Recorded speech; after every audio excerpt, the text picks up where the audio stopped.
नमस्कार साथियों, स्वागत है आपका मेरे यूट्यूब चैनल पर यूपीएससी बाय मनीष।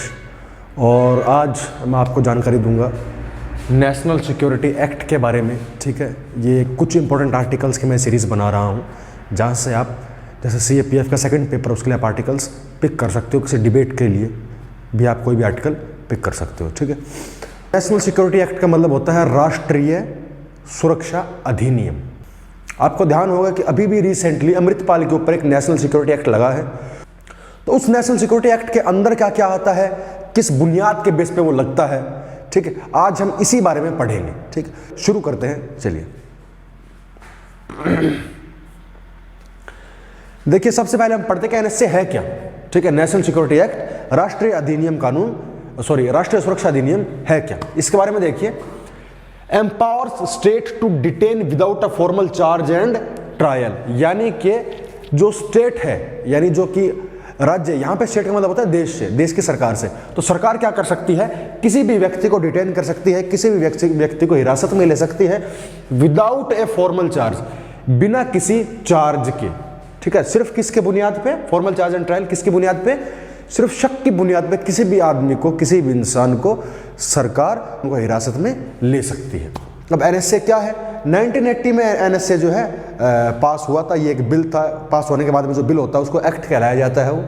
इसके बाद में इसके साथ थोड़े थोड़े मॉडिफिकेशन होते गए एक्ट के साथ में। आगे देखो क्या हुआ, detain the person whose action is prejudicial to the security of the state and maintenance of public order, यानी उस पर्सन को डिटेन करते हैं जिसके एक्शन राज्य के सिक्योरिटी में बाधा बन सकते हैं, उसको नुकसान पहुंचा सकते हैं, राज्य की सुरक्षा को नुकसान पहुंचा सकते हैं, और मेंटेनेंस ऑफ पब्लिक ऑर्डर, उसके अंदर लॉ एंड ऑर्डर को मेंटेन करने में बाधा पहुंचा सकते हैं। इस चीज की बुनियाद पे उसको हिरासत में लिया जा सकता है। अगला देखिए, एडमिनिस्ट्रेटिव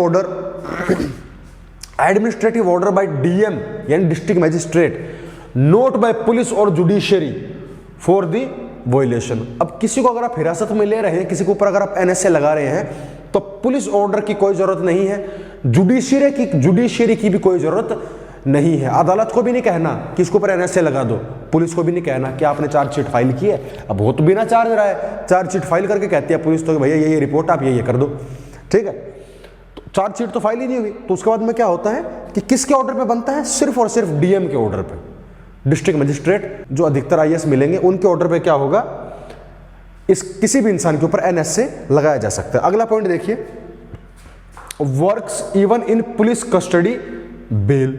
ठीक है, अगर कोई इंसान पुलिस कस्टडी के अंदर है या वो बेल पे है, अगर किसी इंसान को पुलिस ने गिरफ्तार पहले से कर रखा है, उसको छानबीन चल रही है, पूछताछ चल रही है, तो वहां पर भी कोई जरूरी नहीं इंसान बाहर ही बैठा हो, अपने घर पे बैठा हो, वहां पर भी उसके ऊपर NSA लगाया जा सकता है। अगर कोई इंसान पहले से कस्टडी में था या जेल में था, वो बेल लेके बाहर आया है, छुट्टी लेके बाहर आया है अर्जी लगा के, उसके ऊपर भी नेशनल सिक्योरिटी एक्ट राष्ट्रीय सुरक्षा अधिनियम कानून लागू हो सकता है। आगे देखिए, पर्सन इन्वोक्ड विद NSA, यानी जिस इंसान के ऊपर NSA लगाया जाएगा, is not subjected to be produced before the court within 24 hours. तो आपको एक बात बता दूं, अगर कोई भी आपको अरेस्ट करता है तो जज साहब के सामने, जुडिशरी में, कोर्ट में, अदालत में उसको 24 आवर्स ट्रैवलिंग टाइम हटा के अगले 24 घंटे के अंदर उसको कोर्ट के अंदर जज के सामने प्रस्तुत करना रहता है। और ये कानून हमेशा से ही है, इसको बोलते हैं हेबास कॉर्पस। ठीक है, इसमें ऐसा कोई कंपल्सरी नहीं है कि अगर आप 24 घंटे के अंदर उसको कोर्ट के सामने पेश नहीं कर पाए तो it's okay, there is no problem. ठीक है, can't move bail application before a court. अब अगर वो हिरासत में ले लिया जाता है तो वो बेल लगाने की, यानी छुट्टी की अर्जी लगाने के लिए भी वो क्या है, एलिजिबल नहीं है। ठीक है, तो आप समझ सकते हैं NSA कितना तगड़ा एक्ट है, घिनौना जिसको बोल सकते हैं। अब देखो, ग्राउंड्स ऑफ डिटेंशन क्या है, किन ग्राउंड्स के ऊपर उसको, बंदे को, इंसान को डिटेन किया जा सकता है, हिरासत में लिया जा सकता है।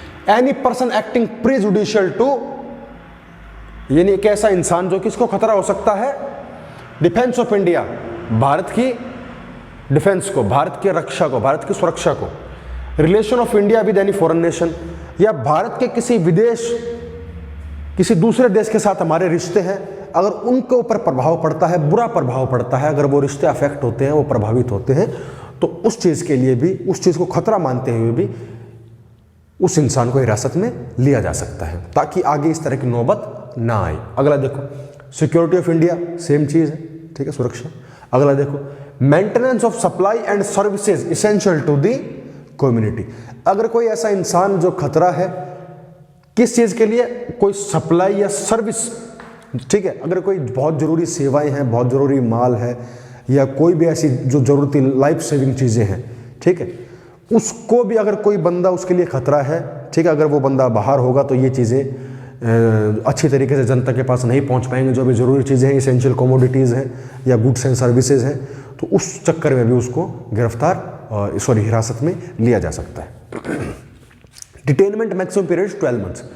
एनएसए के अंडर जो बंदा डिटेन होगा उसको मैक्सिमम 12 महीने तक उसको रखा जाएगा हिरासत के अंदर। 12 महीने से ज़्यादा उसको नहीं रखेंगे, ठीक है। आगे देखिए, detainee is not subjected to be told the charge for 12 days. अक्सर क्या होता है कि 24 घंटे के अंदर आपको बताना रहता है जिसको आपने हिरासत में लिया कि भाई तुम्हारा ये जुर्म है, इस वजह से हमने तुमको हिरासत में लिया है। लेकिन इस एक्ट के अंदर आपको 12 दिन तक आप उसको नहीं बता सकते। मतलब बताना चाहो तो बता सकते हो, अगर आप चाहते हो कि हम उसको ना बताएं तो 12 दिन आपके पास है, 12 दिन तक आप उसको मत बताओ, चाहे कि आपको किस वजह से आपको हिरासत में लिया गया है, वो क्या चार्ज है, वो क्या एक्शन है जो आपने किया है, ठीक है, ऐसा कोई जरूरी नहीं। अगला देखिए, प्रोटेक्शन अवेलेबल अंडर एनएसए। अब एनएसए के अंदर कोई भी ऐसी प्रोटेक्शन है, कोई ऐसी सुरक्षा है, कोई जो हमको मिल सकती है। देखिए उसके अंदर क्या है, आर्टिकल 22। अब आर्टिकल 22 आप याद रखना, हमेशा बहुत इंपॉर्टेंट आर्टिकल है फंडामेंटल राइट्स का, ठीक है, कि आर्टिकल 22 के अंदर है कि आपको प्रोटेक्शन मिलती है किसके अंदर, under certain arrest and detention. कुछ, ठीक है, निर्धारित अगर अरेस्ट जो केस होते हैं जिसमें आपको गिरफ्तार किया जाता है या आपको हिरासत में लिया जाता है, उन चीजों से बचाता है कौन सा आर्टिकल, आर्टिकल 22 अनुच्छेद 22, ठीक है। अगला देखो, प्रिवेंटिव डिटेंशन। अब भैया आर्टिकल 22 का भी लफड़ा है। क्या लफड़ा है, दो तरह के डिटेंशन होते हैं, एक तो होता है प्रिवेंटिव, एक होता है प्यूनिटिव। प्रिवेंटिव होता है कोई भी एक्शन करने से पहले उसको हिरासत में लिया गया। प्यूनिटिव होता है कुछ भी उसको काम उसने कर दिया, ठीक है, कोई अपराध कर दिया, कोई गुनाह कर दिया, उसके बाद हम उसको हिरासत में अरेस्ट कर रहे हैं। तो जो आर्टिकल 22 है जो ये कहता है कि आप अरेस्ट करोगे तो उन चीज़ों के अंदर आपको अरेस्ट नहीं, आप पुलिस उनको कर सकती, उसको हिरासत में नहीं ले सकती, वो प्रोटेक्शन प्रोवाइड करता है उस इंसान को। तो वो केस पॉसिबल है प्यूनिटिव डिटेंशन में। प्यूनिटिव डिटेंशन का मतलब है किसी कर्म, मतलब कोई भी एक्शन आपको करने के बाद में आप हिरासत में हुए, आपने कोई अपराध किया उसके बाद में। प्रिवेंटिव डिटेंशन में article 22 doesn't apply. Preventive detention अगर कोई एक्शन करने से पहले, कोई गुनाह अपराध करने से पहले शक की बुनियाद पर अगर आपको हिरासत में लिया गया है तो आपके ऊपर आपकी रक्षा आर्टिकल 22 अनुच्छेद 22 नहीं कर सकता। ये बात हमेशा आप याद रखना। अगला देखिए, right of effective representation before an independent advisory, ठीक है, आपका राइट है कि आप इफेक्टिव रिप्रेजेंटेशन का, कि आप अपने आप को पेश कर सकते हैं किसके आगे, एडवाइजरी के आगे।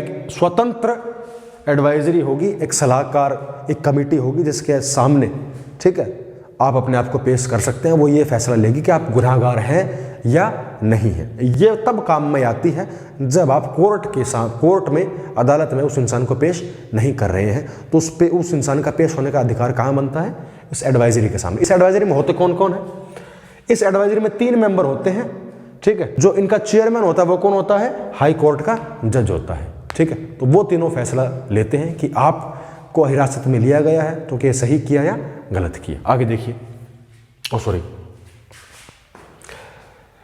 The DM is protected under the Act. No prosecution and legal proceedings against the official who issues the order.